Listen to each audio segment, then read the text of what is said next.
Good morning.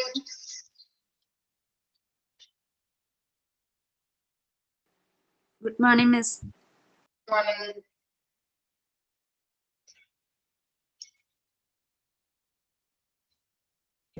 Good morning, Miss. Morning. Okay, അപ്പൊ നമ്മൾ കഴിഞ്ഞ ക്ലാസ്സിൽ പഠിച്ചത് ക്വാളിറ്റി അഷ്യൂറൻസ് ആയിരുന്നു. അതിന്റെ ഫോർമുല പഠിച്ചിട്ടുണ്ടായിരുന്നു. ഇമ്പോർട്ടന്റ് ആണ് കേട്ടോ, ചോദിക്കാറുണ്ട്. QA equal to QC plus GMP. Okay, quality assurance equal to QC എന്താണ്? Quality control plus good manufacturing practices. ഓർത്തിരിക്കണേ. അതുപോലെ GMPയുടെ ഫുൾ ഫോം നമ്മൾ പറഞ്ഞിട്ടുണ്ടായിരുന്നു. ഗുഡ് മാനുഫാക്ചറിങ് പ്രാക്ടീസസ് ആണ്. എക്സ്പാൻഡഡ് ഫോം ചോദിക്കാവുന്നതാണ്. പർപ്പസ് അല്ലെ, നെക്സ്റ്റ് നമ്മൾ നോക്കിയത് പർപ്പസ് ആയിരുന്നു. അതിനുശേഷം നമ്മൾ പറഞ്ഞത് എന്തായിരുന്നു? പ്രിൻസിപ്പിൾസ് ഓഫ് ക്വാളിറ്റി അഷ്യൂറൻസ് ആയിരുന്നു കേട്ടോ. ഇത്രയും കാര്യങ്ങൾ ഓർത്ത് വെക്കാം. ഓരോ പോയിന്റ്സുകളാണ്, ഒന്ന് ഓർത്ത് വെക്കാം. ഓരോ കാര്യങ്ങൾ പഠിച്ചാൽ മതി. ഇപ്പൊ പ്രിൻസിപ്പിൾസ് അല്ലെങ്കിൽ പർപ്പസ് പഠിച്ചു വെക്കാം. പ്രിൻസിപ്പിൾസ് ജസ്റ്റ് ഒന്ന് നോക്കാം. അപ്പൊ പർപ്പസ് ഏതാണെന്ന് നമുക്ക് ഐഡന്റിഫൈ ചെയ്യാൻ പറ്റുമല്ലോ ക്വസ്റ്റ്യൻ വന്നിട്ടുണ്ടെങ്കിൽ. ഓക്കെ, ഇനി നെക്സ്റ്റ് ആണ്. കുറെ പാരഗ്രാഫാണ് കൊടുത്തിരിക്കുന്നത്. നിങ്ങൾക്ക് വായിച്ചിട്ടുണ്ടെങ്കിൽ ബോറടിക്കും. അപ്പോ നമുക്ക് പഠിക്കാതിരിക്കാൻ പറ്റില്ലല്ലോ. ജസ്റ്റ് അണ്ടർലൈൻ ചെയ്യേണ്ട പോയിന്റ് മിസ് പറഞ്ഞു തരാം കേട്ടോ. അപ്പൊ നമുക്ക് നോക്കാം. ക്ലിനിക്കൽ സിഗ്നിഫിക്കൻസ് അതിൽ ഫസ്റ്റ് വരുന്നതാണ്. ഹെഡിങ് ആണ് നോക്കാം. Principles of quality management. ഓരോ പാരഗ്രാഫ് പോലെയാണ് കൊടുത്തിരിക്കുന്നത്. ഓക്കെ, നമുക്ക് ഫസ്റ്റ് പാരഗ്രാഫ് നോക്കാം. Regarding the study of quality management, the International Organization for Standardization ISO. Okay, നമ്മൾ നേരത്തെ പറഞ്ഞിട്ടുണ്ട്, ഓർത്ത് വെക്കണം. എക്സ്പാൻഡഡ് ഫോം ചോദിക്കാവുന്നതാണ്. ISO defines 7 basic principles that, when applied properly, can aid in the evaluation and optimization of a services or product based on the data collection, process improvement and coordination amongst involved parties.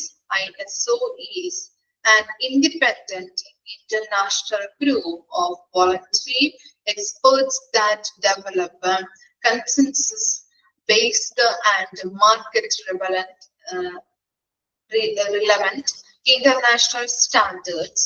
These quality management principles, or QMPs, includes customer focus, a leadership and engagement of people, process approach, improvement, evidence-based decision making and leadership management. Okay, അതിൽ പറയുന്നത് എന്താണെന്ന് വെച്ച് കഴിഞ്ഞാല് ശ്രദ്ധിക്കാം, പറഞ്ഞു തരാം. First സെന്റൻസിൽ എന്താ പറയുന്നത്?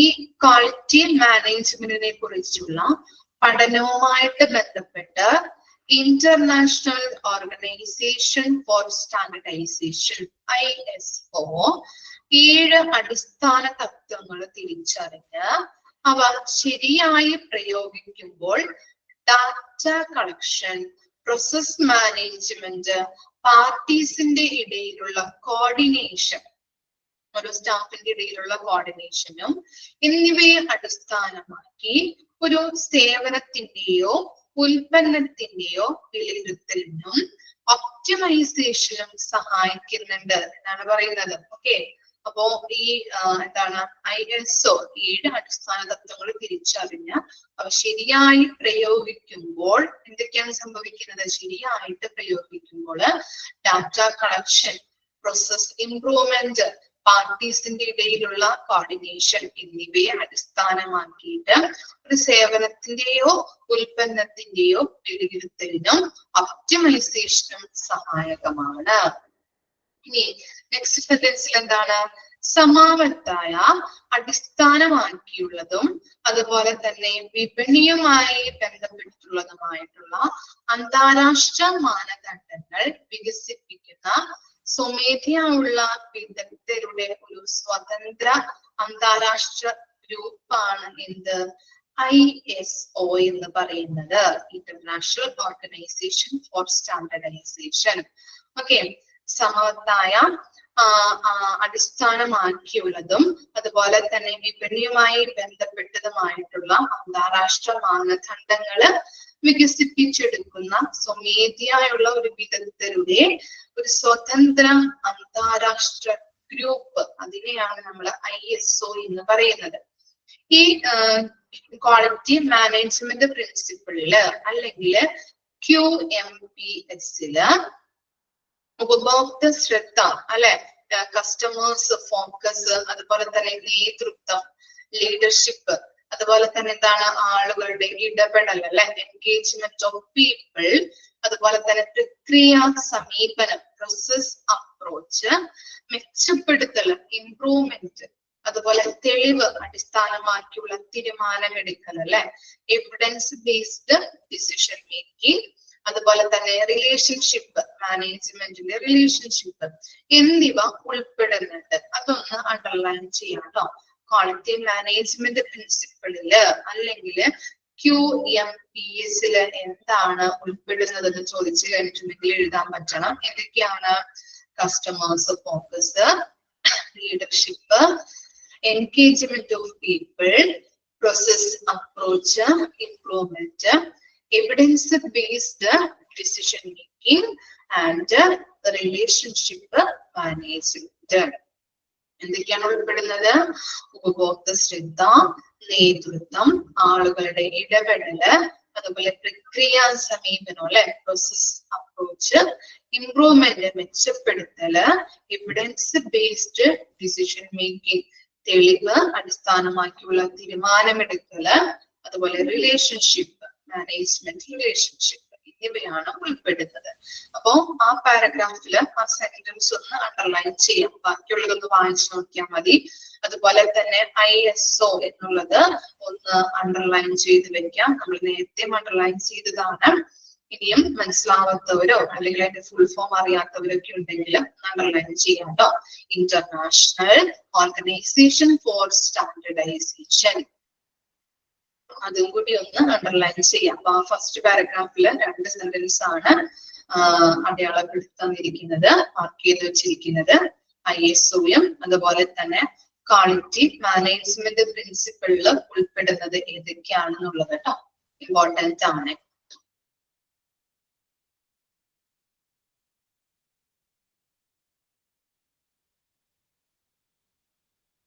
ഓക്കെ, ആ പാരഗ്രാഫ് ഒന്ന് വായിച്ചു നോക്കിയേ. 2 കാര്യങ്ങളാണ് അതിൽ മെയിൻ ആയിട്ട് നമുക്ക് നോക്കേണ്ടത്. ബാക്കിയുള്ളതൊന്ന് വായിച്ച് മനസ്സിലാക്കിയാൽ മതി. ഓക്കെ, ഒന്നുകൂടിയും പറയുകയാണെങ്കിൽ പറയാം. ക്വാളിറ്റി മാനേജ്മെന്റിനെ കുറിച്ചുള്ള പഠനവുമായിട്ട് ബന്ധപ്പെട്ട് ISO international organisation for standardization 7 അടിസ്ഥാന തത്വങ്ങൾ തിരിച്ചറിഞ്ഞ്, ഓക്കെ 7 ബേസിക് പ്രിൻസിപ്പിൾസ് അത് തിരിച്ചറിഞ്ഞ് അവ ശരിയായി പ്രയോഗിക്കുമ്പോൾ ഡാറ്റ കളക്ഷൻ, പ്രോസസ് ഇംപ്രൂവ്മെന്റ്, പാർട്ടീസിന്റെ ഇടയിലുള്ള കോർഡിനേഷൻ എന്നിവയെ അടിസ്ഥാനമാക്കി ഒരു സേവനത്തിന്റെയോ ഉൽപ്പന്നത്തിന്റെയോ വിലയിരുത്തലിനും ഒപ്റ്റിമൈസേഷനും സഹായകമാണെന്നുള്ളത് മനസ്സിലാക്കുന്നുണ്ട്. അതുപോലെ തന്നെ എന്താണ് സമവായത്തെ അടിസ്ഥാനമാക്കിയുള്ളതും അതുപോലെ തന്നെ വിപണിയുമായുള്ള ബന്ധപ്പെട്ടതുമായിട്ടുള്ള അന്താരാഷ്ട്ര മാനദണ്ഡങ്ങള്, ഓക്കെ ഇന്റർനാഷണൽ എന്ന് പറഞ്ഞിട്ടുണ്ടെങ്കിൽ അന്താരാഷ്ട്ര മാനദണ്ഡങ്ങള് വികസിപ്പിക്കുന്ന സ്വമേധയുള്ള വിദഗ്ധരുടെ ഒരു സ്വതന്ത്ര അന്താരാഷ്ട്ര ഗ്രൂപ്പാണ് എന്തെന്ന് പറയുന്നത് ISO. ഓക്കെ, അപ്പൊ ISO is an independent international group of voluntary experts that develop consensus-based and market relevant international standards. അതും കൂടി ഒന്ന് അണ്ടർലൈൻ ചെയ്യാം കേട്ടോ. ISO എന്ന് പറയുന്നത് ഇൻഡിപെൻഡന്റ് ഇന്റർനാഷണൽ ഗ്രൂപ്പ് ആണ്. Okay, ISO is the independent international group of voluntary experts. ആ line ഒന്ന് അണ്ടർലൈൻ ചെയ്യാം. 3 കാര്യങ്ങളാണ് കേട്ടോ ഞങ്ങൾക്ക് വരുന്നത്. അതുപോലെ തന്നെ എന്താണ് ഈ QM അല്ലെ, ക്വാളിറ്റി മാനേജ്മെന്റ് പ്രിൻസിപ്പിളില് ഉൾപ്പെടുന്നത് എന്തൊക്കെയാണ്? ഉപഭോക്തൃ ശ്രദ്ധ, അതുപോലെ തന്നെ എന്താണ് ലീഡർഷിപ്പ്, അതുപോലെ എന്താ പറയുന്നത് നമ്മള് engagement of people, process approach, improvement, evidence-based decision making and relationship management എന്നിവ ഉൾപ്പെടുന്നുണ്ട്. ഓക്കെ, ഇനി ഒന്ന് വായിച്ചു നോക്കിയേ.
ക്ലിയർ ആയോ?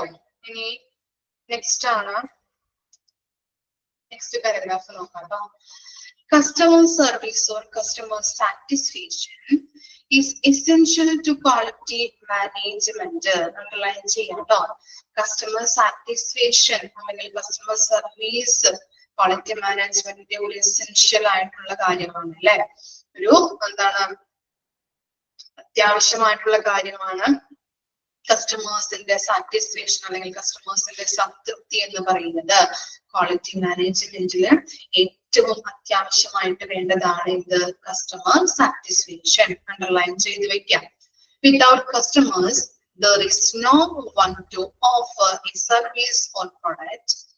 The goal is to keep customers returning by meeting their anticipations and building self-assurance in the offered product or services. While the institution's employees are each other's customers, the ultimate customer is the patient. ഇവിടെ പറയുന്നത് എന്താണ്? Both അതുപോലെ തന്നെ both the patient experience and the patient outcomes define health care quality. ഇനി ഈ പാരഗ്രാഫിൽ എന്താണ് നമ്മൾ പറഞ്ഞത്? പഠിച്ചപ്പോ എന്താണ് മനസ്സിലായേ? ഫസ്റ്റ് ലൈൻ അണ്ടർലൈൻ ചെയ്യാം. എന്താണ്? ക്വാളിറ്റി മാനേജ്മെന്റിന് കസ്റ്റമേഴ്സിന്റെ സംതൃപ്തി എന്ന് പറയുന്നത് ഒരു അത്യാവശ്യമാണ് അല്ലെ, അത്യാവശ്യ ഘടകമായിട്ടാണ് പറയുന്നത് അല്ലെ. ക്വാളിറ്റി മാനേജ്മെന്റിന് കസ്റ്റമേഴ്സിന്റെ സാറ്റിസ്ഫാക്ഷൻ എന്ന് പറയുന്നത് ഒരു അത്യാവശ്യമായിട്ടുള്ള കാര്യമാണ്. അതുപോലെ തന്നെ എന്താണ്? ഒരു ഉപഭോക്താക്കൾ ഇല്ലാത്ത ഒരു സേവനമോ അല്ലെങ്കിൽ ഒരു ഉൽപ്പന്നമോ വാഗ്ദാനം ചെയ്യാനായിട്ട് ആരും ഉണ്ടാവില്ല അല്ലെ. ഉപഭോക്താക്കൾ ഇല്ലെങ്കിൽ എന്താണ്? ആ സർവീസ് കൊടുക്കാനായിട്ട് പറ്റുമോ? അല്ലെങ്കിൽ ആ പ്രൊഡക്റ്റ് കൊടുക്കാനായിട്ട്, നമുക്ക് പ്രൊഡക്റ്റ് വിൽക്കാനായിട്ട് പറ്റില്ല അല്ലെ. വാങ്ങിക്കാനായിട്ട് ആരില്ലെങ്കിലും പറ്റില്ല. നമ്മൾ എന്തിനാണ് ഇത് മാനുഫാക്ചർ ചെയ്യുന്നത്, പ്രൊഡ്യൂസ് ചെയ്യുന്നത് എന്തിനു വേണ്ടിയിട്ടാണ്? വാങ്ങിക്കാൻ ആളില്ലെങ്കിൽ. ഓക്കെ, അപ്പൊ ഉപഭോക്താക്കൾ ഇല്ലാത്ത ഒരു സർവീസോ അല്ലെങ്കിൽ ഒരു ഉൽപ്പന്നമോ വാഗ്ദാനം ചെയ്യാനായിട്ട് ആരും ഉണ്ടാവില്ല. The goal is to keep customers return by meeting their anticipations and building self-assurance in offer product or services, while an institution's employees are each other's customers. The ultimate customers is the patient. Okay, ഇവിടെ പറയുന്നത് എന്താണ്? ഉപഭോക്താക്കളുടെ പ്രതീക്ഷകളെ നിറവേറ്റുന്നതിലും വാഗ്ദാനം ചെയ്യുന്ന ഉൽപ്പന്നത്തിലോ സേവനത്തിലോ confidence വളർത്തിയെടുക്കുന്നതിലും അവരെ തിരികെ കൊണ്ടുവരുന്നതാണ് ഇതിന്റെ ലക്ഷ്യം എന്ന് പറയുന്നത്. ക്വാളിറ്റി മാനേജ്മെന്റിന്റെ ലക്ഷ്യം എന്ന് പറയുന്നത് അല്ലെ എന്താണ്? ഉപഭോക്താക്കളുടെ പ്രതീക്ഷകളെ നിറവേറ്റുന്നതിലും വാഗ്ദാനം ചെയ്യുന്ന ഉൽപ്പന്നത്തിലോ സർവീസിലോ കോൺഫിഡൻസ് വളർത്തിയെടുക്കുക, അല്ലെങ്കിൽ നമ്മൾ കൊടുക്കുന്ന ഹോസ്പിറ്റലിൽ കൊടുക്കുന്ന സർവീസില് നല്ല രീതിയിൽ മെച്ചപ്പെട്ടതാണെങ്കിൽ എന്താണ്? അവര് സാറ്റിസ്ഫൈഡ് ആയിരിക്കും പേഷ്യൻസ്. അതുപോലെ തന്നെ അവര് സംതൃപ്തരായിരിക്കും എന്ന് പറയും. അവർക്ക് എന്താണ്?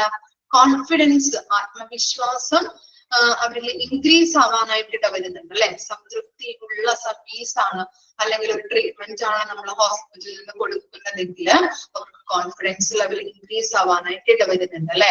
അപ്പൊ അതൊക്കെയാണ് ഈ ക്വാളിറ്റി മാനേജ്മെന്റ് ലക്ഷ്യം എന്ന് പറയുന്നത്. ഉപഭോക്താക്കളുടെ പ്രതീക്ഷകളെ നിറവേറ്റുന്നതിലും വാഗ്ദാനം ചെയ്യുന്ന ഉൽപ്പന്നത്തിലോ സേവനത്തിലോ കോൺഫിഡൻസ് വളർത്തിയെടുക്കുന്നതിലൂടെയും അവരെ തിരികെ കൊണ്ടുവരിക എന്നതാണ് ഇവിടുത്തെ ലക്ഷ്യം. ഇനി എന്താ പറയുന്നത്? നമ്മളുടെ ഈ കസ്റ്റമേഴ്സ് അല്ലെങ്കിൽ ആ ഇൻസ്റ്റിറ്റ്യൂഷന്റെ ഓർഗനൈസേഷന്റെ അൾട്ടിമേറ്റ് ആയിട്ടുള്ള കസ്റ്റമർ എന്ന് പറയുന്നത് ആരാണ്?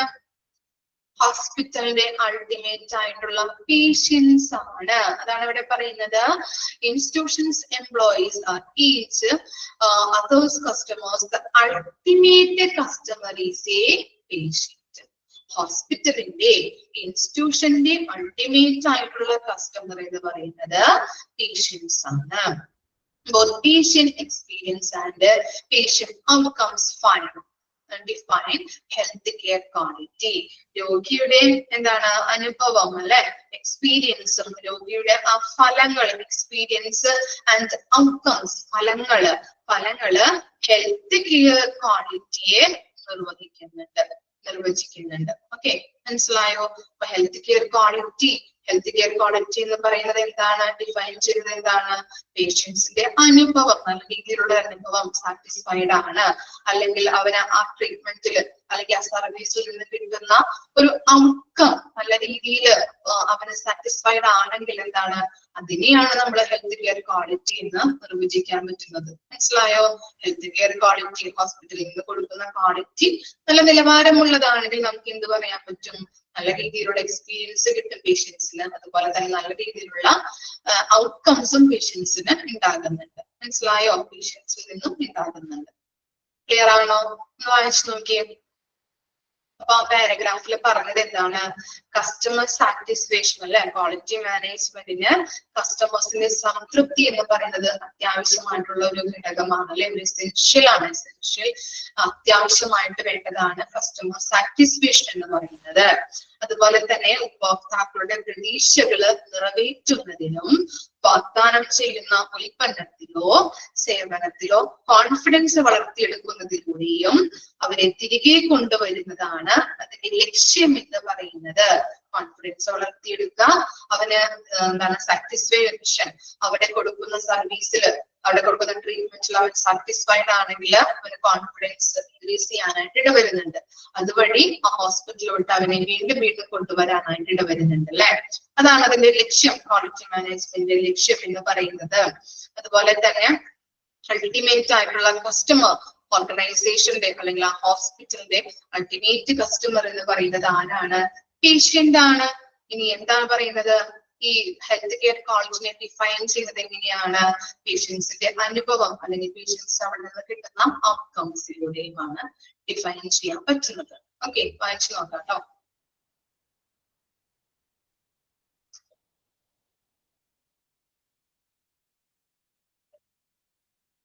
അൾട്ടിമേറ്റ് കസ്റ്റമർ എന്ന് പറയുന്നത് പേഷ്യന്റ് ആണ് എന്ന് ഓർത്ത് വെക്കാം, ഇമ്പോർട്ടന്റ് ആണ്. അതുപോലെ ഫസ്റ്റ് ലൈനും അണ്ടർലൈൻ ചെയ്ത് വെക്കാം. customer service or customer satisfaction is essential to quality management.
വെച്ച് കഴിഞ്ഞാല് തപ്പിടാം ട്ടോ.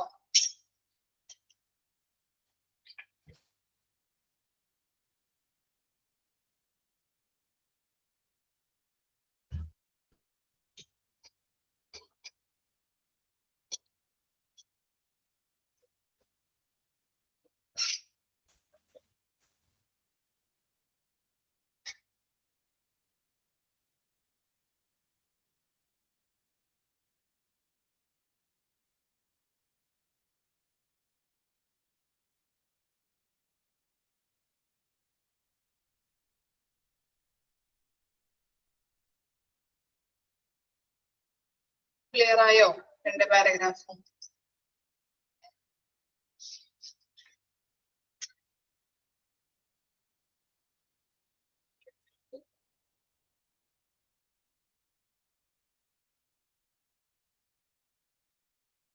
ഓക്കെ, ഇനി നെക്സ്റ്റ് നോക്കാം. നെക്സ്റ്റ് പാരഗ്രാഫ് നോക്കിക്കോളൂ ട്ടോ. While we do not want to patients cycling through a hospital more than needed, the hospital would like to be their provider of choice if hospitalization is wanted. By considering the patient's perception of care, did they feel respected? Were they included in the plan of care, and by fulfilling patients' expectations? The financial aspects of the healthcare system also volatile. As an example, patient coming into the emergency department expected to be seen and cared for in a timely fashion. One example of a way to ensure timely evaluation is to record when each member of team arrives to evaluate a patient. As mentioned, while the patient remains the ultimate customer of healthcare institution, it also should be emphasized that the people at every level of the organization are one other's customers and each other's performance is interrelated. The goal is for each to meet and exceed the need and the expectations of the group's department to the ready for the patient, and in turn the emergency physician relies on quick test result from the laboratory and radiology department. ഈ പാരഗ്രാഫിൽ പറയുന്നത് ഇത്ര ചെറിയ രീതിയിലുള്ള കാര്യമാണ്. നമുക്ക് നോക്കാം. Patients hospitalise ചെയ്യുമ്പോൾ അവരുടെ വിശ്വസ്തത, അതുപോലെ ലോയൽറ്റി എല്ലാം കീപ്പ് ചെയ്തുകൊണ്ടുള്ള ഒരു സർവീസ് ആയിരിക്കണം പേഷ്യൻസിന് ഹോസ്പിറ്റലുകാർ പ്രൊവൈഡ് ചെയ്യേണ്ടത്. മനസ്സിലായോ? പേഷ്യൻസ് ഹോസ്പിറ്റലൈസ് ചെയ്യുമ്പോ അവരുടെ വിശ്വസ്തത, ലോയൽറ്റി എല്ലാം കീപ്പ് ചെയ്തുകൊണ്ടുള്ള ഒരു സർവീസ് ആയിരിക്കണം പേഷ്യൻസിന് ഹോസ്പിറ്റലുകാർ കൊടുക്കേണ്ടത്. ഇങ്ങനെയുള്ളൊരു കാര്യം അല്ലെങ്കിൽ പിന്നെ ഒരു കാര്യം എന്ന് പറഞ്ഞു കഴിഞ്ഞിട്ടുണ്ടെങ്കിൽ പേഷ്യൻസ് അനാവശ്യമായിട്ടുള്ള ഹോസ്പിറ്റലൈസ് ചെയ്തിരിക്കുന്നതെന്ന് ഉള്ളത് ഉറപ്പുവരുത്തേണ്ടത് അത്യാവശ്യമാണ്. അനാവശ്യമായിട്ടല്ല ഹോസ്പിറ്റലൈസ് ചെയ്തിരിക്കുന്നത് എന്നുള്ളത് ഉറപ്പുവരുത്തണം. ഇപ്പോഴും പേഷ്യൻസ് സെന്റേർഡ് ആയിട്ടുള്ള കെയർ വേണം കൊടുക്കാനായിട്ട്. അതായത് പേഷ്യൻസിന്റെ കാഴ്ചപ്പാടുകള്, പേഷ്യൻസിന്റെ റെസ്പെക്ട് ചെയ്തുകൊണ്ട്, അവരെ ബഹുമാനിച്ചുകൊണ്ട്, അവരുടെ ആവശ്യങ്ങൾ മനസ്സിലാക്കി അങ്ങനെയുള്ള ഒരു കെയർ പ്ലാൻ ഉൾപ്പെടുത്തിക്കൊണ്ടായിരിക്കണം പേഷ്യൻസിന് കെയർ കൊടുക്കേണ്ടത്. മനസ്സിലായോ? അവരെ റെസ്പെക്ട് ചെയ്ത്, അവരെ മനസ്സിലാക്കി, അവരുടെ ആവശ്യങ്ങളും, നീഡ്സ്, വാൻസ്, എക്സ്പെക്ടേഷൻസ് അങ്ങനെയുള്ള എല്ലാ കാര്യങ്ങളും ബഹുമാനിച്ചുകൊണ്ടും റെസ്പെക്ട് ചെയ്തുകൊണ്ടും വേണം അങ്ങനെ ഒരു കെയർ പ്ലാൻ തയ്യാറാക്കിയിട്ട് വേണം അങ്ങനെയൊരു കെയർ ഈ പേഷ്യൻസിന് കൊടുക്കാനായിട്ട്. ഓക്കെ, നമ്മൾ പഠിച്ചിട്ടുണ്ടല്ലേ ബിഹേവിയർ എന്താണ്, ഹോസ്പിറ്റൽസുകാര് അല്ലെങ്കിൽ ഹോസ്പിറ്റൽ സ്റ്റാഫുകളൊക്കെ നല്ല രീതിയിൽ ബിഹേവ് ചെയ്യാത്തത് കൊണ്ട് അവര് അവിടെ നിന്ന് ഹോസ്പിറ്റൽസിലെ ചികിത്സ നല്ല രീതിയിൽ ചെയ്യാണ്ട് അവര് വിട്ടുപോയിട്ടുണ്ട്, അല്ലെ? ഡിസ്ചാർജ് ആയി പോവാം, അല്ലെങ്കിൽ അവിടെ നിന്ന് അപ്പോയിന്റ്മെന്റ് എടുത്തവര് എന്താണ് അപ്പോയിന്റ്മെന്റിന്റെ കാര്യങ്ങളൊക്കെ പഠിച്ചിട്ടില്ലേ? നല്ല രീതിയിൽ ബിഹേവ് ചെയ്യാത്തവര് ആയതുകൊണ്ട് തന്നെ, അല്ലെങ്കിൽ അവിടുത്തെ സ്റ്റാഫുകൾ നല്ല രീതിയിൽ ബിഹേവ് ചെയ്യാത്തത് കൊണ്ടായതുകൊണ്ട് തന്നെ അവിടെ നിന്ന് അവർ പോവാം, അല്ലെ? ഹോസ്പിറ്റലിൽ നിന്ന് വേറെ ഹോസ്പിറ്റലിലേക്ക് പോവാം. അങ്ങനെയും പല കാര്യങ്ങളും, പല പ്രോബ്ലംസ് നമ്മൾ പഠിച്ചിട്ടുണ്ട്. അപ്പൊ അങ്ങനെയുള്ള കാര്യങ്ങളൊക്കെ കണക്കിലെടുത്തുകൊണ്ട് നല്ല റെസ്പെക്റ്റോട് കൂടിയിട്ട് അവരെ നമ്മൾ മനസ്സിലാക്കി അവരുടെ പ്രതീക്ഷകൾക്കനുസരിച്ചുള്ള കെയർ വേണം രോഗികൾക്ക് പ്രൊവൈഡ് ചെയ്യാനായിട്ട്. അതുപോലെ തന്നെ അവരുടെ നീഡ്സ്, വാൻസ് ഇതൊക്കെ അനുസരിച്ച് കൊണ്ടായിരിക്കണം ഹോസ്പിറ്റലുകാർ പ്രവർത്തിക്കേണ്ടത്. ഓക്കെ, അവിടെ ഒരു എക്സാമ്പിൾ കൊടുത്തിട്ടുണ്ട് അല്ലെ? നമ്മൾ കണ്ടു എന്താണ് ഒരു എക്സാമ്പിൾ അല്ലെ? Patient as an example, patients coming to the emergency department expected to see and care for an timely fraction. ഇവിടെ കൊടുത്തിരിക്കുന്നത് എന്താണ്? ഒരു പേഷ്യന്റ് എമർജൻസി ഡിപ്പാർട്ട്മെന്റിലോട്ട് വരുമ്പോ, എമർജൻസി ആയിട്ടായിരിക്കാം കൊണ്ടുവരുന്നത് അല്ലെ? കാഷ്വാലിറ്റിയിലോട്ട്. എമർജൻസി ഡിപ്പാർട്ട്മെന്റ് എന്ന് പറഞ്ഞാൽ കാഷ്വാലിറ്റി ആണ്. അപ്പൊ കാഷ്വാലിറ്റിയിലോട്ട് കൊണ്ടുവരുമ്പോ അവരുടെ പ്രതീക്ഷകളും, നീഡ്സ്, വാൻസ് അവരെ റെസ്പെക്ട് ചെയ്തുകൊണ്ട് പെരുമാറി നല്ല രീതിയിലുള്ള ഒരു ടൈമിലി ട്രീറ്റ്മെന്റ് നമ്മൾ കൊടുക്കണം അല്ലെ? എമർജൻസി ആയിട്ട് കൊണ്ടുവരുന്നവര് എന്താണ് നല്ല രീതിയിൽ കെയർ കൊടുക്കേണ്ടത് അത്യാവശ്യമാണ്. അപ്പൊ അവരെ നോക്കി ഇവാലുവേറ്റ് ചെയ്ത് അവർക്ക് എന്തൊക്കെയാണോ കൊടുക്കേണ്ടത്, എന്തൊക്കെ കെയർ ആണോ കൊടുക്കേണ്ടത് അത് നോക്കി മനസ്സിലാക്കി ടൈമില് തന്നെ, എക്സാക്ട് ടൈമിൽ തന്നെ അവർക്ക് എന്ത് കൊടുക്കണം, അങ്ങനെയുള്ള കെയർ പ്രൊവൈഡ് ചെയ്യണം. ക്ലിയർ ആയോ? അത്രയും കാര്യങ്ങളാണ് ആ പാരഗ്രാഫിൽ പറഞ്ഞത്. അപ്പൊ എന്താണ് ഈ പാരഗ്രാഫിൽ നമ്മൾ പഠിച്ചത്? പാരഗ്രാഫിൽ പറഞ്ഞത് പേഷ്യൻസ് ഹോസ്പിറ്റലൈസ് ചെയ്യുമ്പോ അവരുടെ വിശ്വസ്തത, ലോയൽറ്റി എല്ലാം കീപ്പ് ചെയ്തുകൊണ്ടുള്ളൊരു സർവീസ് ആയിരിക്കണം ഹോസ്പിറ്റലുകാര് പേഷ്യൻസിന് കൊടുക്കേണ്ടത്. പിന്നെ ഒരു കാര്യം നോക്കേണ്ടത് എന്താണ്? പേഷ്യൻസ് അവിടെ ഹോസ്പിറ്റലൈസ് ആയിട്ട് എടുക്കുന്നത് എന്താണ് അനാവശ്യമായിട്ടല്ല എന്നുള്ളത് നമ്മൾ ഉറപ്പ് വരുത്തേണ്ടത് അത്യാവശ്യമാണ്. ഇനി പേഷ്യൻസ് കെയർ കൊടുക്കുമ്പോൾ പേഷ്യൻസ് സെന്റേഡ് ആയിട്ടുള്ള കെയർ വേണം നമ്മൾ കൊടുക്കാൻ. പേഷ്യൻസിനെ ബഹുമാനിച്ചുകൊണ്ട് അവരുടെ എക്സ്പെക്ടേഷൻസ് അനുസരിച്ച് അവരുടെ നീഡ്സ് അനുസരിച്ച് അവരുടെ വാണ്ട്സ് അനുസരിച്ച് റെസ്പെക്ട് ചെയ്തുകൊണ്ട് അങ്ങനെയുള്ളൊരു കെയർ പ്ലാൻ തയ്യാറാക്കിയിട്ട് വേണം, അല്ലെങ്കിൽ കെയർ പ്ലാനോട് കൂടിയിട്ട് ഉൾപ്പെടുത്തിക്കൊണ്ട് വേണം നമ്മള് അങ്ങനെയുള്ള കെയർ രോഗികൾക്ക് കൊടുക്കാനായിട്ട്. അവരുടെ നീഡ്സ് വാണ്ട്സ് ഒക്കെ പ്രതീക്ഷകൾ ഒക്കെ മനസ്സിലാക്കിയിട്ട് വേണം നമ്മള് ഹോസ്പിറ്റലുകാര് പ്രവർത്തിക്കാനായിട്ട്. എക്സാമ്പിൾ കൊടുത്തിരിക്കുന്നത് എന്താണ്? എമർജൻസി ഡിപ്പാർട്ട്മെന്റിലേക്ക് ഒരു പേഷ്യന്റ് വരുമ്പോ നല്ല രീതിയിലുള്ള ഒരു എമർജൻസി ആയിട്ടായിരിക്കാം അല്ലെ, പല രീതിയിൽ നമുക്ക് കണ്ടിട്ടുണ്ട്. ഇപ്പോ എന്താണ് കാർഡിയാക് അറസ്റ്റ്, പോയിസണിങ്, അങ്ങനെ പല രീതിയിൽ ഹാർട്ട് അറ്റാക്ക്, അങ്ങനെ പല രീതിയിലുള്ള എമർജൻസി ആയിട്ട് വരാം അല്ലെ, ആക്സിഡന്റ് കേസുകൾ. അപ്പോ എമർജൻസി ഡിപ്പാർട്ട്മെന്റിലോട്ട് ഒരു പേഷ്യന്റ് എമർജൻസി ആയിട്ട് വരുമ്പോ അവർക്ക് എങ്ങനെയുള്ള കെയർ കൊടുക്കണം? ടൈമിലി അവരുടെ നീഡ്സ് വാണ്ട്സ് എക്സ്പെക്ടേഷൻസ് അതുപോലെ ടൈമിലി ഉള്ള കെയർ വേണം. കറക്റ്റ് എക്സാക്ട് ടൈമിൽ അവർക്ക് കറക്റ്റ് ടൈമില് കെയർ കൊടുക്കേണ്ടത് അത്യാവശ്യമാണ്. ഓക്കെ, വായിച്ചു നോക്കാം കേട്ടോ.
Okay, Vice മനസ്സിലാക്കിയോ?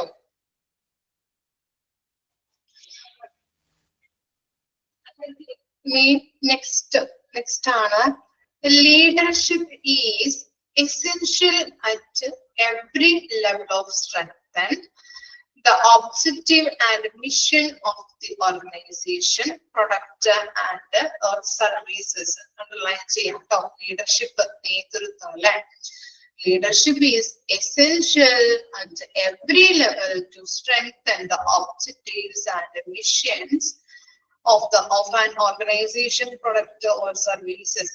Leadership at the top is need to set the mission and vision of the organization and to promote, support efficiency and open communication by encouraging to unified and attainable approach to reach objective via pre-set process or policies.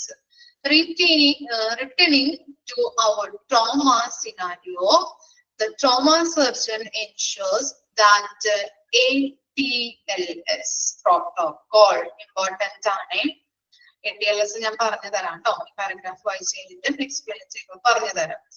ATLS protocol is followed and appropriate interventions are taken where it is a chest tube insertion or exploratory surgery. Their job is to encourage the team and communicate the need of the patient to those within a trauma bay and other involved parties, such as operating rooms and interventional radiology. ഇപ്പൊ പാരഗ്രാഫിൽ പറയുന്നത് ലീഡർഷിപ്പിനെ കുറിച്ചാണ് അല്ലെ. Okay, leadership നമുക്കറിയാം.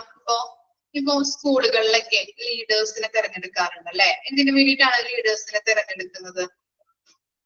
എന്തിനു വേണ്ടിയിട്ടാണ് അറിയോ? ഇതിനു വേണ്ടിയിട്ടാണ് ആ ക്ലാസ് നയിക്കാനല്ലേ, അല്ലെങ്കിൽ ആ ക്ലാസ്സിലുള്ള ഓരോ കുട്ടിയുടെയും പ്രോബ്ലംസ് ആയാലും, അല്ലെങ്കിൽ ആ ഓരോ കുട്ടീനെ എൻകറേജ് ചെയ്യിപ്പിക്കുന്ന രീതിയിൽ മോട്ടിവേഷൻ കൊടുപ്പിക്കുന്നതിന് വേണ്ടിയിട്ടും അങ്ങനെയൊക്കെ ഒരു നല്ലൊരു ലീഡർ എന്ന നിലയിൽ ഒരു കുട്ടീനെ നമ്മൾ തിരഞ്ഞെടുക്കാറുണ്ട് ക്ലാസ് റൂംസിൽ ഇല്ലേ. ക്ലാസ് റൂമിന്റെ എല്ലാ കാര്യങ്ങളും പെർഫെക്റ്റ് ആയിട്ട് ചെയ്യാനായിട്ടും എന്ത് പറഞ്ഞിട്ടുണ്ടെങ്കിലും നല്ല രീതിയിൽ ചെയ്യാനുള്ള ഒരു കുട്ടീനെയാണ് നമ്മൾ തിരഞ്ഞെടുക്കുന്നത് അല്ലെ. ആ ക്ലാസ് നയിക്കാനുള്ള ഒരു സ്റ്റുഡന്റിനെ നമ്മൾ തിരഞ്ഞെടുക്കും. അതുപോലെ തന്നെ ഇവിടെ ലീഡർഷിപ്പ് എന്ന് പറയുന്നത് എന്താണ്? ഒരു സ്ഥാപനത്തിന്റെയോ ഉൽപ്പന്നത്തിന്റെയോ സേവനത്തിന്റെയോ ലക്ഷ്യങ്ങളും ദൗത്യവും ശക്തിപ്പെടുത്തുന്നതിന് എല്ലാ തലങ്ങളിലും നേതൃത്വം ലീഡർഷിപ്പ് ആവശ്യമാണ് അല്ലെ. ഒരു സേവനമാവാം, അല്ലെങ്കിൽ പ്രൊഡക്റ്റ് ആവാം, അതിന്റെ ലക്ഷ്യങ്ങള് അല്ലെ, ഒരു സർവീസിന്റെ ഗോള് അല്ലെങ്കിൽ ഒരു ഓർഗനൈസേഷന്റെ ഗോൾ അച്ചീവ് ചെയ്യുന്നതിന് ആരുടെ ആവശ്യം വേണ്ടി വരും? അവിടെ ഒരു ലീഡർഷിപ്പ് അല്ലെ, ഒരു നേതൃത്വം അല്ലെ. അവര് അല്ലെങ്കിൽ എന്താണ്, ഹോസ്പിറ്റലിലെ ഏറ്റവും ലീഡർഷിപ്പ് ക്വാളിറ്റി ഉള്ള ഒരു ഡിപ്പാർട്ട്മെന്റ് ഏതാണ്? ഏതായിരിക്കും?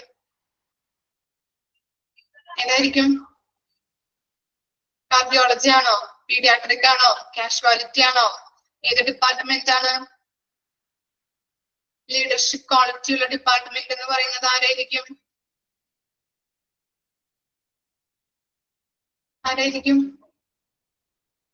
Very good. അഡ്മിനിസ്ട്രേറ്റീവ് അല്ലേ? Very good. ഓക്കെ, അപ്പൊ അഡ്മിനിസ്ട്രേഷൻ ഏരിയ ആണ് അല്ലെ. അപ്പൊ അങ്ങനെ നമുക്ക് എന്താണ്, ഒരു ഹോസ്പിറ്റൽ ഒരു സർവീസ് കൊടുക്കുമ്പോ അതിന് നമ്മൾ നല്ല രീതിയിൽ ആ ലക്ഷ്യം, ആ സർവീസ് അച്ചീവ് ചെയ്യാനായിട്ടുള്ള രീതിയിലുള്ള ഒരു നേതൃത്വം അത്യാവശ്യമാണ്. അതുപോലെ തന്നെ ഒരു പ്രൊഡക്റ്റിന്റെ കാര്യത്തിലായാലും എന്താണ്, ഒരു സർവീസിന്റെ കാര്യത്തിലായാലും അതിന്റെ ലക്ഷ്യങ്ങൾ നേടിയെടുക്കുന്നതിന് നേതൃത്വം ആവശ്യമാണ്, ലീഡർഷിപ്പ് ആവശ്യമാണ്. അതുപോലെ തന്നെ എന്താണ്, ഒരു ഓർഗനൈസേഷന്റെ മിഷൻ അല്ലെ, മിഷൻ ഉണ്ടാവും ഒരു ഓർഗനൈസേഷന്. അപ്പൊ അതൊക്കെ മുൻകൂട്ടി നിശ്ചയിച്ച റൂൾസ് വഴി ലക്ഷ്യങ്ങൾ കൈവരിക്കുന്നതിനുള്ള ഒരു സമീപനത്തെ പ്രോത്സാഹിപ്പിക്കുന്നതിലൂടെ സപ്പോർട്ടിങ്, എഫിഷ്യൻസി, ഓപ്പൺ കമ്മ്യൂണിക്കേഷൻ എന്നിവ പ്രോത്സാഹിപ്പിക്കുന്നതിനും ലീഡർഷിപ്പ് അത്യാവശ്യമാണ് അല്ലെ. എന്താണ്, ഒരു റൂൾസ് ആൻഡ് റെഗുലേഷൻസ് ഒക്കെ നമ്മള് എഴുതിയിട്ടുണ്ടാവും, റൈറ്റപ്പ് ചെയ്തിട്ടുണ്ടാവും. പക്ഷെ അത് നല്ല രീതിയിൽ ആളുകളെ കൊണ്ട് അത് എന്താണ് റെസ്പോൺസിബിലിറ്റി അല്ലെങ്കിൽ ഡ്യൂട്ടി ഒക്കെ നല്ല രീതിയിൽ ചെയ്യിപ്പിക്കുന്നതിന് വേണ്ടിയിട്ട് ഒരു സപ്പോർട്ടിങ് ആവശ്യമായിട്ട് വരും അല്ലെ. ഹോസ്പിറ്റലിലൊക്കെ ആയാലും അവിടുത്തെ സ്റ്റാഫുകൾക്കായാലും പല കാര്യങ്ങളും അറിയുന്നുണ്ടാവില്ല. അപ്പൊ അവരുമായിട്ട് അവരെ ഗൈഡ് ചെയ്യുന്നതിന് വേണ്ടിയിട്ട്, അവർക്ക് സപ്പോർട്ട് കൊടുക്കുന്നതിന് വേണ്ടിയിട്ട്, അവർക്ക് കാര്യക്ഷമതയോട് കൂടിയിട്ട് എഫിഷ്യന്റ് ആയിട്ട് നല്ല രീതിയിൽ അവിടെ പ്രവർത്തിപ്പിക്കുന്നതിന് വേണ്ടിയിട്ട് അല്ലെ, ഓരോ കാര്യങ്ങളും പ്രവർത്തിപ്പിക്കുന്നതിന് വേണ്ടിയിട്ടും നല്ല രീതിയിൽ ഓപ്പൺ ആയിട്ട് കമ്മ്യൂണിക്കേറ്റ് അല്ലെ, കോർഡിനേറ്റ് ചെയ്ത് നല്ല രീതിയിൽ പ്രവർത്തിക്കുന്നതിന് വേണ്ടിയിട്ടും എന്താവശ്യമാണ്? ലീഡർഷിപ്പ് ആവശ്യമാണ്. ഇനി അവിടെ കൊടുത്തിരിക്കുന്നത് ട്രോമ സർജന്റെ ഒരു റോളാണ് പറയുന്നത് അവിടെ. അപ്പൊ ഒരു ഗുരുതരമായിട്ടുള്ള പരിക്കുകളും മുറിവുകളും സംഭവിച്ചിട്ടുള്ള ഒരു ആളുകളാണ് ട്രോമ പേഷ്യൻസ് എന്ന് പറയുന്നത്. അപ്പോ അങ്ങനെയുള്ള പേഷ്യൻസിനെ ട്രീറ്റ് ചെയ്യുമ്പോൾ ഒരു സർജന്റെ റോളാണ് ജസ്റ്റ് ആ ഒരു മിഡിൽ പോയിന്റ് ആയിട്ട് കൊടുത്തിരിക്കുന്നത്. അപ്പോ അതായത് എന്താണെന്ന് പറഞ്ഞിട്ടുണ്ടെങ്കിൽ ട്രോമ പേഷ്യൻസിന് ട്രീറ്റ്മെന്റ് കൊടുക്കാനായിട്ട് അവരെ മാനേജ് ചെയ്യാനായിട്ട് ഒരു സ്റ്റാൻഡർഡൈസ്ഡ് ആയിട്ടുള്ള ഒരു അപ്രോച്ച് യൂസ് ചെയ്യുന്നുണ്ട്. ഓക്കെ, അതാണ് എന്ത്? ATLS protocol. ഓക്കെ, അതിന്റെ ഫുൾ ഫോം എന്താണെന്നറിയോ? ATLS എന്ന് പറഞ്ഞു കഴിഞ്ഞിട്ടുണ്ടെങ്കിൽ എഴുതിയെടുക്കാം കേട്ടോ. അഡ്വാൻസ്ഡ്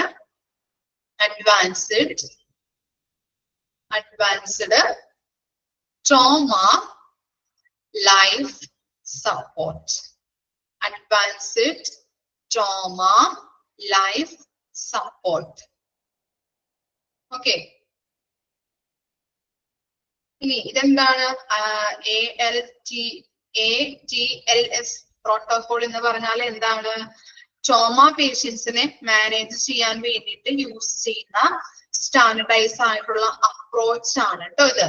ഓക്കെ, ATLS പ്രോട്ടോകോൾ എന്ന് പറഞ്ഞു കഴിഞ്ഞിട്ടുണ്ടെങ്കിൽ ട്രോമ പേഷ്യൻസിനെ മാനേജ് ചെയ്യാൻ വേണ്ടിയിട്ട് യൂസ് ചെയ്യുന്ന സ്റ്റാൻഡർഡൈസ് ആയിട്ടുള്ള അപ്രോച്ച്, അതിനെയാണ് ATLS എന്ന് പറയുന്നത്.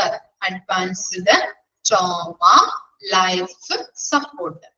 ഓക്കെ, അപ്പൊ ട്രോമ പേഷ്യൻസിന് അനുയോജ്യമായിട്ടുള്ള ട്രീറ്റ്മെന്റുകൾ ആയിരിക്കണം പ്രൊവൈഡ് ചെയ്യാനായിട്ട് അല്ലെ.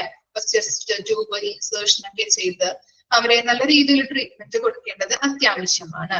അപ്പൊ അങ്ങനെ ഈ പ്രോട്ടോകോൾ യൂസ് ചെയ്യുന്നതിലൂടെ ട്രോമ പേഷ്യൻസിന് വളരെയധികം സിസ്റ്റമാറ്റിക് ആയിട്ട് ആക്സസ് ചെയ്യാൻ പറ്റും. ട്രോമ പേഷ്യൻസിനൊക്കെ വളരെ സിസ്റ്റമാറ്റിക് ആയിട്ട് ആക്സസ് ചെയ്യാനായിട്ടും അതുപോലെ തന്നെ അവരുടെ വൈറ്റൽ ഫങ്ഷൻസ് ഒക്കെ സ്റ്റെബിലൈസ് ചെയ്യാനായിട്ടുള്ള ഇടപെടലുകൾ നടത്താൻ പറ്റും. അതുപോലെ ലൈഫ് ത്രെട്ടനിങ് ഇഞ്ചുറീസ് സംഭവിച്ചിട്ടുള്ള അത്തരം പേഷ്യൻസിനെ മാനേജ് ചെയ്യാനായിട്ടും ഈ ഏറ്റവും സ്യൂട്ടബിൾ ആയിട്ടുള്ള ഒരു മെഡിക്കൽ സർജിക്കൽ ടൂൾ ആയിട്ട് ഇത് പ്രവർത്തിക്കുന്നുണ്ട്. ഓക്കെ, ഇത്തരം കാര്യങ്ങളാണ് അതിൽ വരുന്നത് കേട്ടോ. ട്രോമ പേഷ്യൻസിന്റെ ഒരു എക്സാമ്പിൾ രൂപത്തിൽ കൊടുത്തിരിക്കുന്നതാണ്. അപ്പോ അങ്ങനെ എന്താണ് ഉദ്ദേശിക്കുന്നത്? Advanced trauma life support protocol ആണ് അവിടെ യൂസ് ചെയ്യുന്നത്. അതെന്ന് പറഞ്ഞിട്ടുണ്ടെങ്കിൽ ട്രോമ പേഷ്യൻസിനെ മാനേജ് ചെയ്യാൻ വേണ്ടിയിട്ട് യൂസ് ചെയ്യുന്ന സ്റ്റാൻഡർഡൈസ്ഡ് ആയിട്ടുള്ള ഒരു അപ്രോച്ച് ആണ്. ഇനി ട്രോമ പേഷ്യൻസിന് അനുയോജ്യമായിട്ടുള്ള ട്രീറ്റ്മെന്റ് വേണം നമ്മൾ കൊടുക്കാൻ. ഗുരുതരമായിട്ടുള്ള ആളുകളാണ് നമ്മൾ പറഞ്ഞിട്ടുള്ളത് അല്ലെ, അങ്ങനെയുള്ള പേഷ്യൻസ് ആണ്. അപ്പോ നമ്മൾ ചിലപ്പോ എന്താണ് chest insertion, chest tube insertion ഒക്കെ ചെയ്യേണ്ടതായിട്ട് വരും. അങ്ങനെയുള്ള പല ട്രീറ്റ്മെന്റിലൂടെ വേണം അവർക്ക് ട്രീറ്റ്മെന്റുകൾ പ്രൊവൈഡ് ചെയ്യാനായിട്ട്.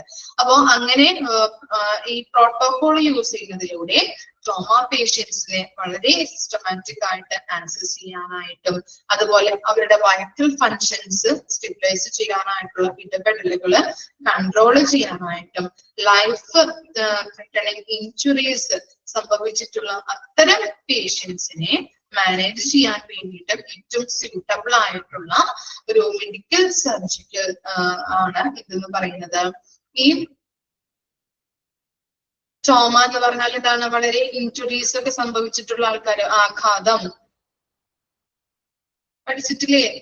ഡിപ്ലോമയിലൊക്കെ പഠിച്ചിട്ടുണ്ടല്ലോ ട്രോമ. ഓക്കെ, ഒരു എക്സാമ്പിൾ പോലെ കൊടുത്തിരിക്കുന്നതാണ് കേട്ടോ അത്. ഓക്കെ, അതുപോലെ തന്നെ ഈ ATLS പ്രോട്ടോകോൾ എക്സ്പാൻഡഡ് ഫോം ചോദിക്കാം, അതൊന്ന് നോട്ട് ചെയ്യാം. Advanced trauma life support.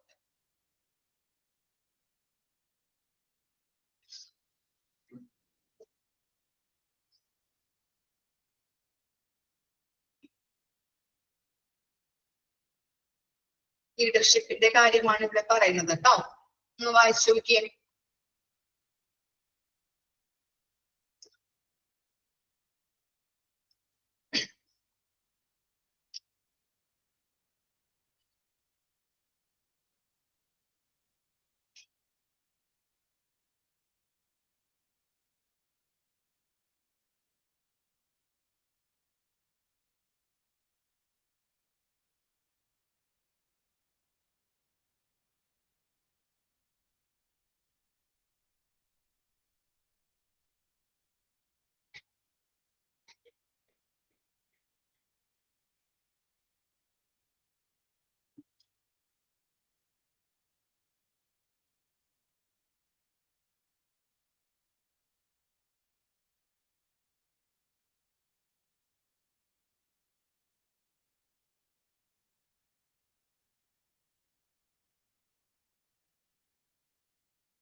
Okay, next paragraph നോക്കാം.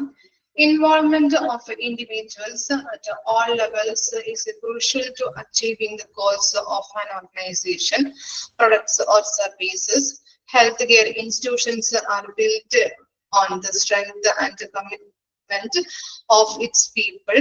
It is ideal to have enthusiastic workers who are competent in their particular role within the process. By respecting those at all levels, there is a improvement in a job satisfaction, motivation, and collaboration. Thus, better feedback for improvement within all stages of process.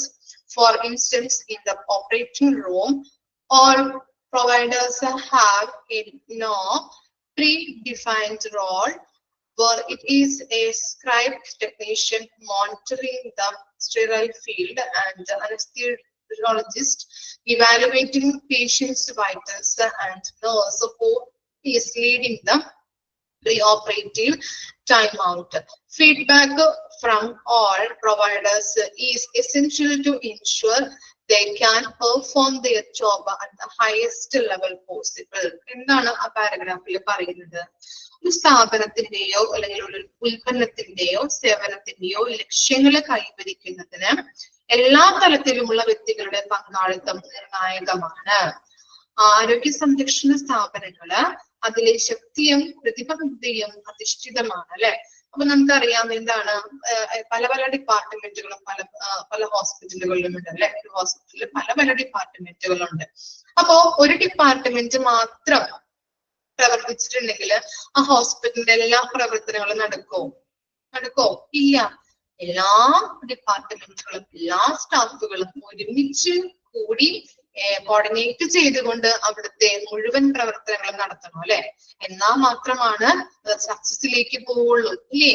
എല്ലാ പ്രവർത്തനങ്ങളും ഒരുമിച്ച് കൂട്ടമായിട്ട് നിന്ന് സഹകരിച്ചുകൊണ്ട് എല്ലാ സ്റ്റാഫുകളും ഒരുമിച്ച് പ്രവർത്തിച്ചാൽ മാത്രമേ ഹോസ്പിറ്റലിലെ ആ ഓപ്പറേറ്റിംഗ് ഫങ്ഷൻ സക്സസ്ഫുള്ളിലേക്ക് പോകാനായിട്ട് ഇടവരുന്നത് അല്ലെ. അതാണ് അവിടെ പറയുന്നത്. അതുപോലെ തന്നെ എല്ലാ തലങ്ങളിലും ഉള്ളവരെ ബഹുമാനിക്കുന്നതിലൂടെ അവരുടെ സംതൃപ്തി അല്ലെ, ജോബ് സാറ്റിസ്ഫാക്ഷൻ, മോട്ടിവേഷൻ, കോർഡിനേഷൻ എന്നിവയില് പുരോഗതി കൈവരിക്കുന്നുണ്ട്. നമുക്കറിയാം, ഇപ്പൊ നമ്മളൊരു ഓർഗനൈസേഷനിൽ വർക്ക് ചെയ്യുന്ന ആളാണെങ്കിൽ നമ്മൾ ബഹുമാനിച്ചാൽ മാത്രമേ നമുക്ക് സാറ്റിസ്ഫാക്ഷൻ കിട്ടുള്ളൂ അല്ലെ. അല്ലെങ്കിൽ നമ്മളൊരു വിലയില്ല. അങ്ങനെയാണെങ്കിലോ നമുക്ക് ജോലി ചെയ്യാൻ പറ്റുമോ, അല്ലെങ്കിൽ ജോലി ചെയ്യാൻ ഒരു സംതൃപ്തി ഉണ്ടാവില്ല അല്ലെ, സാറ്റിസ്ഫൈഡ് ആയിരിക്കില്ല. ഇനി നമ്മളെ നല്ല വിലയും അല്ലെങ്കിൽ നല്ല ഒരു കൺസിഡർ ചെയ്യുന്നു എന്ന് നമുക്ക് തോന്നിക്കഴിഞ്ഞിട്ടുണ്ടെങ്കിൽ നമുക്ക് ആ സ്ഥാപനത്തിന് വേണ്ടിയിട്ട് എന്തും ചെയ്യാനായിട്ടുള്ള ഒരു ഇതുണ്ടാവും അല്ലെ, ഒരു മോട്ടിവേഷൻ നമുക്ക് ഉണ്ടാവും, അതുപോലെ കോൺഫിഡൻസ് ഉണ്ടാവും, നല്ല രീതിയിൽ പെർഫോം ചെയ്യാൻ പറ്റും അല്ലെ. ഓക്കെ, ഇനി എന്താ പറയുന്നത്, അങ്ങനെ എല്ലാ ഘട്ടങ്ങളിലും മെച്ചപ്പെടുത്താനായിട്ടുള്ള ഒരു മികച്ച ഫീഡ്ബാക്ക് നമുക്ക് ലഭിക്കുന്നുണ്ട്. ഓക്കെ, അപ്പൊ ഒരു എക്സാമ്പിൾ പോലെ കൊടുത്തിരിക്കുന്നതാണ്, ഓപ്പറേഷൻ റൂമില് എല്ലാ പ്രൊവൈഡേഴ്സും അറിയപ്പെടുന്നതും മുൻകൂട്ടി തിരിച്ചറിഞ്ഞതുമായിട്ടുള്ള ഒരു റോളുകളുണ്ട്. ഓരോരുത്തരുടെ റോളുകളാണ് അവിടെ കൊടുത്തിരിക്കുന്നത്. അത് അണുവിമുക്തമായ മേഖല നിരീക്ഷിക്കുന്ന സ്ക്രൈബ് ടെക്നീഷ്യനോ അല്ലെങ്കിൽ രോഗിയുടെ ജീവൻ വിലയിരുത്തുന്നതിനുള്ള അനസ്തിയോളജിസ്റ്റോ അല്ലെങ്കിൽ ശസ്ത്രക്രിയയ്ക്ക് മുമ്പുള്ള സമയപരിധിക്ക് നേതൃത്വം നൽകുന്ന നഴ്സോ ആകട്ടെ. ജസ്റ്റ് ഒന്ന് അറിഞ്ഞിരിക്കാൻ വേണ്ടി കൊടുത്തിരിക്കുന്നതാണ്. അപ്പോ അവർക്ക് നഴ്സോ അല്ലെങ്കിൽ അനസ്തേഷ്യസ്റ്റോ അല്ലെങ്കിൽ ഈ ലാബ് ടെക്നീഷ്യനോ സ്ക്രൈബ് ടെക്നീഷ്യനോ ഒക്കെ അവർക്ക് നിശ്ചയിച്ചിട്ടുള്ള ജോലി കറക്റ്റ് ആയിട്ട് അവർ ചെയ്യണം. മനസ്സിലായോ? ഓരോ മേഖലകളിലും അവർക്ക് നിശ്ചയിച്ചിട്ടുള്ള കറക്റ്റ് ആയിട്ടുള്ള ജോലി അവർ കറക്റ്റ് ആയിട്ട് പെർഫോം ചെയ്യണം.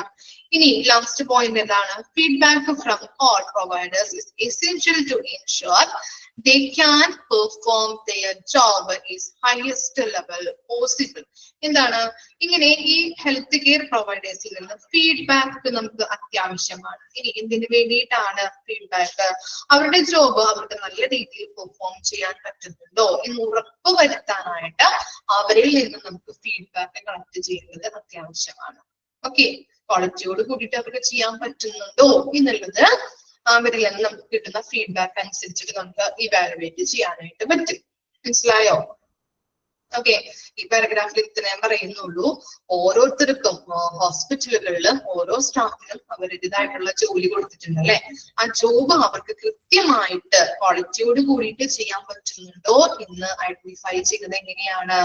അവരിൽ നിന്നും നമുക്ക് കിട്ടുന്ന ഫീഡ്ബാക്ക് വഴിയാണ്.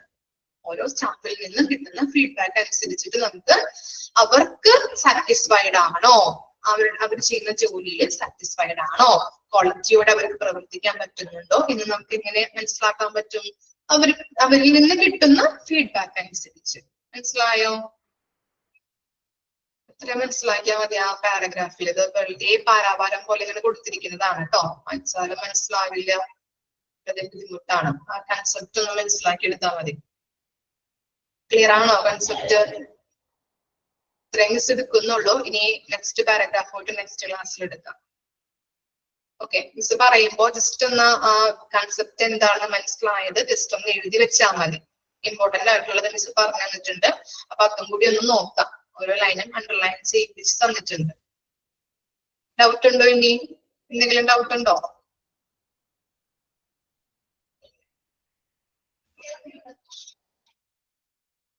ക്ലിയർ ആണ്. Okay, thank you.